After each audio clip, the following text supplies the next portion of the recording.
പ്രിയ സുഹൃത്തെ, കഴിഞ്ഞ ദിവസം നമ്മൾ പുതിയ ഓഫീസിന്റെ ഇനാഗുറേഷൻ ആയിരുന്നു. അപ്പൊ ഇനാഗുറേഷൻ വന്ന ഓൾമോസ്റ്റ് എല്ലാവരെയും ഏറ്റവും കൂടുതൽ അട്രാക്ട് ചെയ്ത ഒരു സംഭവമാണ് from a bike to 10,000 crore. ഇത് എന്താണ് എന്നതിനെ കുറിച്ച് നിങ്ങൾക്ക് എക്സ്പ്ലെയിൻ ചെയ്യുക എന്നതാണ് ഇന്ന് ഞാൻ മെയിൻ ആയിട്ട് ഉദ്ദേശിക്കുന്ന ഒരു കാര്യം.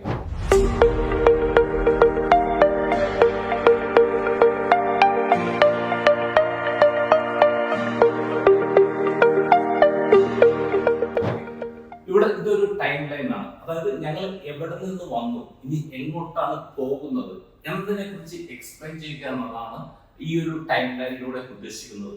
ഇപ്പൊ ആദ്യമായിട്ട് ഇപ്പൊ ഒരു 2007 ഫിനാൻഷ്യൽ സെക്ടറിലേക്ക് ഞാൻ കടന്നു വരുന്നത്. അപ്പൊ ആ സമയത്ത് എനിക്ക് ഡാഡി വാങ്ങി തന്നൊരു ബൈക്ക് ഉണ്ടായിരുന്നു. ഈ ഒരു ബൈക്കിൽ ഒരു ഹീറോ ഹോണ്ട ഗ്ലാമർ ആയിരുന്നു. ആ ഒരു ബൈക്കിലാണ് ഞാൻ ഫിനാൻഷ്യൽ സെക്ടറിലേക്ക് വരുന്നത്. അതിനുശേഷം ഏകദേശം ഒരു 2008 കൂടി ആണ് ഞാൻ ആദ്യമായിട്ട് ഒരു ഓഫീസ് വാടക എടുക്കുന്നത്.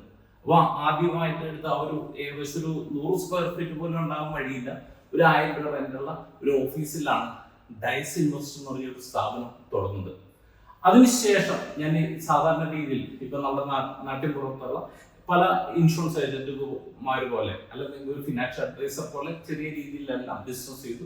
അങ്ങനെ ഏകദേശം 2017 ആയപ്പോൾ, അതായത് ഏകദേശം ഒരു 10 വർഷം കഴിഞ്ഞപ്പോഴാണ് എൻ്റെ ലൈഫിൽ വലിയൊരു മാറ്റം ഉണ്ടാകുന്നത്.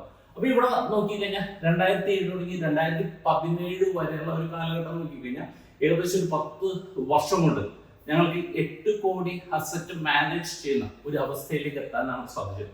എന്നാൽ 2017 ദൈവാനുഗ്രഹത്താൽ എനിക്ക് തൊമ്മിച്ചൻ ടിപ്സ് എന്ന ഫിനാൻഷ്യൽ വീഡിയോ ബ്ലോഗ് സ്റ്റാർട്ട് ചെയ്യാൻ സാധിച്ചു. അതിനുശേഷമാണ് എന്നെ ലോകം അറിയുന്നത്.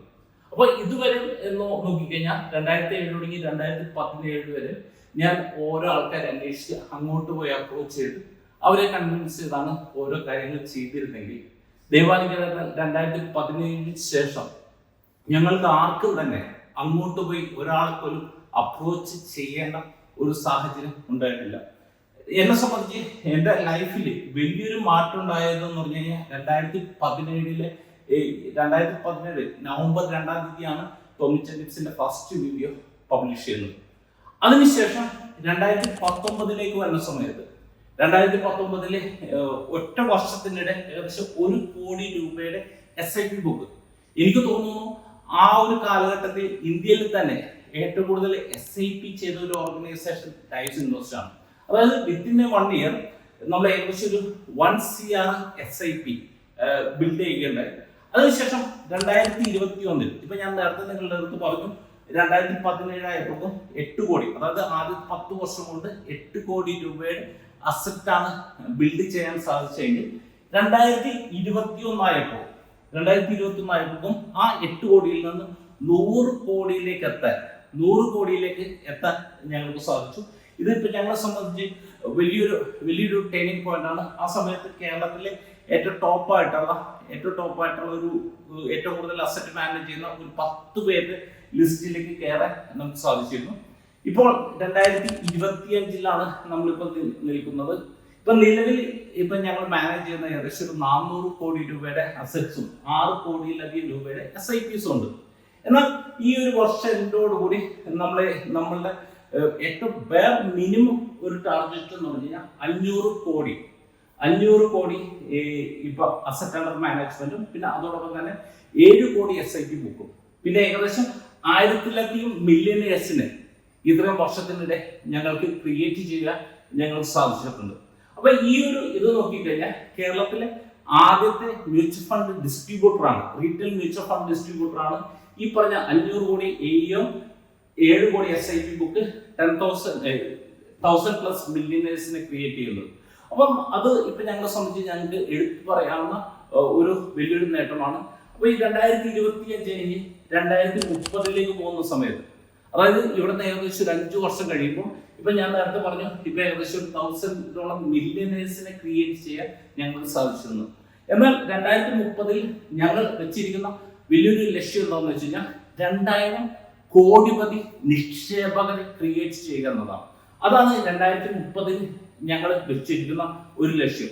പിന്നെ ഞങ്ങളെ സംബന്ധിച്ച് ഞങ്ങളുടെ മിഷൻ 2035 എന്താണെന്ന് വെച്ച് കഴിഞ്ഞാൽ 10,000 കോടിപതി നിക്ഷേപകരെ ക്രിയേറ്റ് ചെയ്യുക. അതിൽ തന്നെ 100 ഇൻവെസ്റ്റേഴ്സ് വിത്ത് 100 കോടി, 100 കോടിക്ക് മേലെയുള്ള 100 ഇൻവെസ്റ്റേഴ്സ്, 10 കോടിക്ക് മേലെയുള്ള 1000 ഇൻവെസ്റ്റേഴ്സ്, 1 കോടിക്ക് മേലെയുള്ള 10,000 ഇൻവെസ്റ്റേഴ്സ്. ആ സമയത്ത് നമ്മൾ മാനേജ് ചെയ്യുന്ന ഒരു എയിം എന്ന് പറഞ്ഞാൽ 50,000 crores ആയിരിക്കും. ഇതാണ് ഞങ്ങളുടെ മിഷൻ 2035.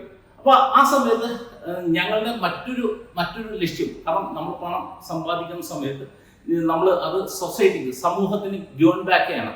അപ്പൊ ആ സമയത്ത് നമ്മളുടെ ഒരു മനസ്സിലുള്ള ഒരു ആഗ്രഹം എന്ന് പറഞ്ഞു കഴിഞ്ഞാൽ, ഇപ്പൊ കേരളത്തിൽ 941 പഞ്ചായത്തുകളുണ്ട്.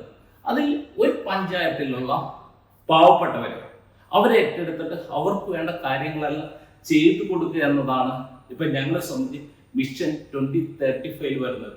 ഇപ്പൊ ഞങ്ങൾക്ക് എടുത്തു പറയാനുള്ള മറ്റൊരു കാര്യം എന്താണെന്ന് വെച്ച് കഴിഞ്ഞാൽ, ഇവിടെ നമ്മൾ നോക്കിക്കഴിഞ്ഞാൽ ഞങ്ങളുടെ ഒരു വിഷൻ എന്ന് പറഞ്ഞു കഴിഞ്ഞാൽ empower people to live with pride.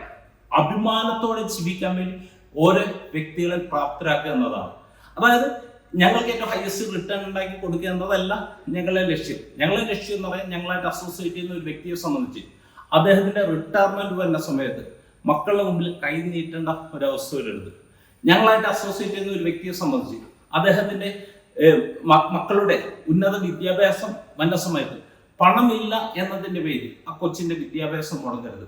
ഞങ്ങളായിട്ട് associate ചെയ്യുന്ന ഒരു വ്യക്തിയെ സംബന്ധിച്ച് അദ്ദേഹത്തിന്റെ മകളുടെ വിവാഹം വന്ന സമയത്ത് ഇപ്പൊ വീടിന്റെ ആധാരമായിട്ട് കണ്ട ബാങ്കുകളൊന്നും കയറി ഇറങ്ങേണ്ട ഒരു അവസ്ഥ വരരുത്. അതായത് അഭിമാനത്തോടെ ജീവിക്കാൻ വേണ്ടി ഓരോ വ്യക്തികളെ പ്രാപ്തരാക്കുക എന്നതാണ് ഞങ്ങളെ സംബന്ധിച്ച് ഞങ്ങളുടെ വിഷൻ.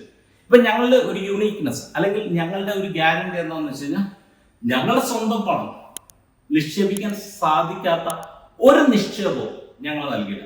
അതാണ് ഞങ്ങളെ സംബന്ധിച്ച് നിങ്ങൾക്ക് തരാവുന്ന ഏറ്റവും വലിയൊരു ഉറപ്പ്. അതായത് ഞങ്ങളുടെ സ്വന്തം പണം നിക്ഷേപിക്കാൻ സാധിക്കുമെന്ന് ഉറപ്പുള്ള നിക്ഷേപം മാത്രമേ ഞങ്ങൾ നിങ്ങൾക്ക് തരുള്ളൂ. അപ്പൊ എന്തായാലും ഈ ഒരു യാത്രയിൽ ഇപ്പൊ എൻ്റെ ഒരു ആഗ്രഹം എന്ന് പറഞ്ഞു കഴിഞ്ഞാൽ, ഞങ്ങളുടെ ഈ പറഞ്ഞ ഒരു 10,000 crorepatiയിലേക്ക് ആ തരത്തിലുള്ള ഒരു ഡൈനാമിക് ആയിട്ടുള്ള ഒരു ഗോൾ നിങ്ങളെ സംബന്ധിച്ചിട്ടുണ്ടെങ്കിൽ, നിങ്ങളെയും ഞങ്ങളുടെ ഈ ഒരു മിഷനിലേക്ക് നിങ്ങളെയും ഞങ്ങൾ ഇൻവൈറ്റ് ചെയ്യാണ്. അപ്പൊ ഇതിനെക്കുറിച്ച് താങ്കൾക്ക് കൂടുതൽ അറിയണമെങ്കിൽ ഞങ്ങളെ സപ്പോർട്ട് ഡെസ്ക് ആയിട്ട് താങ്കൾക്ക് കോൺടാക്ട് ചെയ്യാവുന്നതാണ്. ഇപ്പൊ ഞങ്ങളെ സംബന്ധിച്ച് ഈ ഒരു ഓഫീസ് ബിൽഡ് ചെയ്യുന്ന സമയത്ത് ഞാൻ നേരത്തെ കഴിഞ്ഞ വീഡിയോയിൽ പറഞ്ഞ പോലെ തന്നെ ഞങ്ങളുടെ കസ്റ്റമേഴ്സ് മെജോറിറ്റി NRI ക്ലയൻസ് ആണ്. അവർക്ക് വളരെ പെട്ടെന്ന് ആക്സസ് ചെയ്യാം. എയർപോർട്ടിന് അടുത്തായിട്ട് തന്നെയാണ് ഞങ്ങളുടെ പുതിയൊരു ഓഫീസ്. നിങ്ങളെല്ലാവരെയും ഈ ഒരു പുതിയൊരു ഓഫീസിലേക്ക് ഞങ്ങൾ ഇൻവൈറ്റ് ചെയ്യുകയാണ്. Okay, wish you all the best.